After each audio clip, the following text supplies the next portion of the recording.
Hello అండి. నమస్తే అందరికీ. Welcome to my channel. ఎలా ఉన్నారు అందరూ? ముందుగా అయితే అందరికీ శ్రావణ శుక్రవారం శుభాకాంక్షలు అండి. ఈ వీడియోలో నేను శ్రావణ శుక్రవారం పూజ ఎలా చేసుకున్నానో ఈ వీడియోలో అయితే మీకు చూపిస్తున్నాను. నేనైతే ఈరోజు పూజ కోసమని ఎర్లీ మార్నింగ్ అయితే ఈ టైంకి అయితే లేచాను. ఈ టైంలో లేవటానికి కొంచెం కష్టమైనా కూడాను ఈ టైంలో చాలా బాగుంటుంది, ఎంత ప్రశాంతంగా ఉంటుంది కదా. ఈ టైంలో లెగవాలంటే చాలా కష్టం. బట్ ఇలాంటి స్పెషల్ డేస్లో అయినా లేచి ప్రశాంతంగా పూజ చేసుకోవాలని. అలాగే ఈరోజు మా పాప అయితే స్కూల్కి వెళ్ళకముందే నా పూజ అంతా కూడా కంప్లీట్ చేయాలని నేనైతే ఎర్లీగా లేచాను. నేను ఇంకా పడుకొని లేచాక ఇల్లు శుభ్రం చేసుకొని స్నానం చేసి పూజకి అయితే రెడీ అయిపోయాను. నేను అమ్మవారికి నైవేద్యంగా పరమాన్నం కోసమని రైస్ కడిగి స్టవ్ పైన అయితే పెట్టాను. అలాగే పూజకు కూడాను ఒక పక్క నుంచి అన్నీ కూడా రెడీ చేసుకుంటున్నాను. నేను ముందు రోజు ఈవినింగే ఇంటి బయట కడిగి ముగ్గులవి పసుపు అలికి ముగ్గులవి పెట్టుకున్నాను అనమాట. ఇప్పుడైతే ముగ్గు పైన అక్షంతల పువ్వులు పెడుతున్నాను. అలాగే మాకైతే పూజా గది లేదు, చిన్న కబోర్డ్ ఉంది. ఆ కబోర్డ్ కింద అయితే పసుపు అలికి ముగ్గు పెట్టి పీటనైతే అక్కడ పెట్టుకొని కింద అయితే పూజ చేసుకుంటున్నాను. పీట పైన ఒక తెల్లని వస్త్రం వేసుకుంటున్నాను. అలాగే నేను అమ్మవారితో పాటు స్వామివారిని కూడా పెట్టుకుంటున్నాను. ఈ రెండు ఫొటోస్ పెద్దవి అవటం వల్ల ఇక్కడ ఈ పీఠంపై అయితే సరిపోలేదు, అందుకని అమ్మవారి ఫోటో పెట్టి నా దగ్గర వెంకటేశ్వర స్వామివారిది చిన్న ఫోటో ఉంది, అదైతే ఇలా పెట్టుకున్నాను. ఇప్పుడు కలశం పెట్టడం కోసమని ఒక ఇత్తడి ప్లేట్ తీసుకొని అందులో బియ్యాన్ని అయితే వేసుకొని ఆ బియ్యంలో అయితే కలశాన్ని అయితే ఏర్పాటు చేసుకుంటున్నాను. ఈ బియ్యంలో నేనైతే పచ్చకర్పూరాన్ని అయితే వేసుకుంటున్నాను చుట్టూ కూడాను, ఎందుకంటే స్వామివారికైనా అమ్మవారికైనా ఈ వాసన అంటే చాలా ఇష్టం.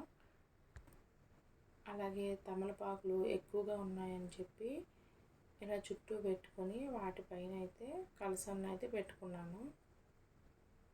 కలశానికి బొట్లు పెట్టి కలశంలో నీళ్ళు నింపి అందులో పసుపు, కుంకుమ, గంధము, అక్షతలు అలాగే ₹1 కాయిన్ వేసుకొని అందులో తమలపాకులను పెట్టుకొని దానిపైన అయితే కొబ్బరికాయను పెట్టి కొబ్బరికాయకి అయితే బొట్లు పెట్టి కలశాన్ని అయితే ఏర్పాటు చేసుకుంటున్నాను. కలశానికి కొబ్బరికాయ పెట్టాక దానిపైన బ్లౌజ్ పీసు అలాగే పువ్వులు, గాజులు అన్నీ పెట్టి కలశాన్ని అయితే ఇలా సిద్ధం చేసుకున్నాను. అమ్మవారికి నైవేద్యంగా పరమాన్నం, పానకం, పళ్ళు పెట్టుకుంటున్నాను. అలాగే ఇక్కడ దీపాలను కూడా రెడీ చేసుకుంటున్నాను. అలాగే పసుపు గణపతిని చేసి ఒక పక్కనైతే పెట్టుకున్నాను. అలాగే పూజకు కావాల్సినవన్నీ కూడాను ఒక దగ్గర పెట్టుకొని అన్నీ కూడా అంటే పూజలో కూర్చున్నాక మళ్ళీ లేవకుండా ఒకేసారి అన్నీ అయితే సిద్ధం చేసుకుంటున్నాను. ముందుగా అయితే గుమ్మంకి అయితే పూజ చేసుకుంటున్నాను. ఇంట్లో కూడా దీపాలు వెలిగించి తులసి కోట దగ్గర అయితే పూజ చేసుకొని పూజలు అయితే కూర్చున్నాను అనమాట. ముందుగా అయితే విఘ్నేశ్వరుడికి షోడశోపచారాలతో పూజ అయితే చేసుకున్నాను. ఆ తర్వాత అమ్మవారికి షోడశోపచార పూజ చేసుకుంటున్నాను. నా దగ్గర అయితే చిన్నది అమ్మవారి విగ్రహం అయితే ఉంది.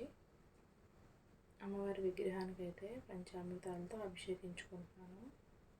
పంచామృతాలతో అభిషేకించుకున్నాక జలంతో కూడా అభిషేకించుకొని ఒక మెత్తని వస్త్రంతో అమ్మవారిని అయితే తుడుచుకొని అమ్మవారికి అయితే అలంకరణ గంధము బొట్లు పెట్టి పువ్వులతో అయితే అలంకరించుకున్నాను.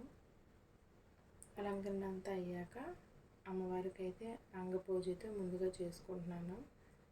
అంగపూజ చేసేటప్పుడు కుంకుమను అయితే ఉపయోగించాను. ఆ తర్వాత అమ్మవారికి అష్టోత్తర శతనామాలు చదివేటప్పుడు అష్టోత్తర శతనామాలు చదువుతూ పసుపు కొమ్ములు అయితే ఒక 108 పసుపు కొమ్ములతో అయితే పూజించుకున్నాను. అలాగే గోవిందనామాలు, వెంకటేశ్వర స్వామి వజ్రకవచం చదివి ధూపదీప నైవేద్యాన్ని అయితే సమర్పించుకున్నాను. ఆ తర్వాత అమ్మవారికి హారతి అయితే ఇచ్చాను. అమ్మవారికి హారతి ఇచ్చాక మంత్రపుష్పం అయితే చెప్పుకున్న టైంకి మా పాపాయి అయితే రెడీ అయ్యి పూజ దగ్గరికి అయితే వచ్చింది. ఇద్దరం కలిసి మంత్రపుష్పం అయితే సమర్పించేసాం. ఫైనల్గా అయితే ఈ వారం మంచిగా అయితే పూజ అయితే చాలా బాగా జరిగింది. లలిత సహస్రనామాలు అయితే చదువుకుందాం అనుకున్నాను, కానీ మా పాపకైతే స్కూల్కి టైం అవుతుందని చెప్పి నేనైతే ఇంకా చదవలేదు. అమ్మవారివి అష్టోత్తర శతనామాలు, అలాగే అమ్మవారిది కనకదార స్తోత్రం అయితే ఇవి 2 చదువుకున్నాను.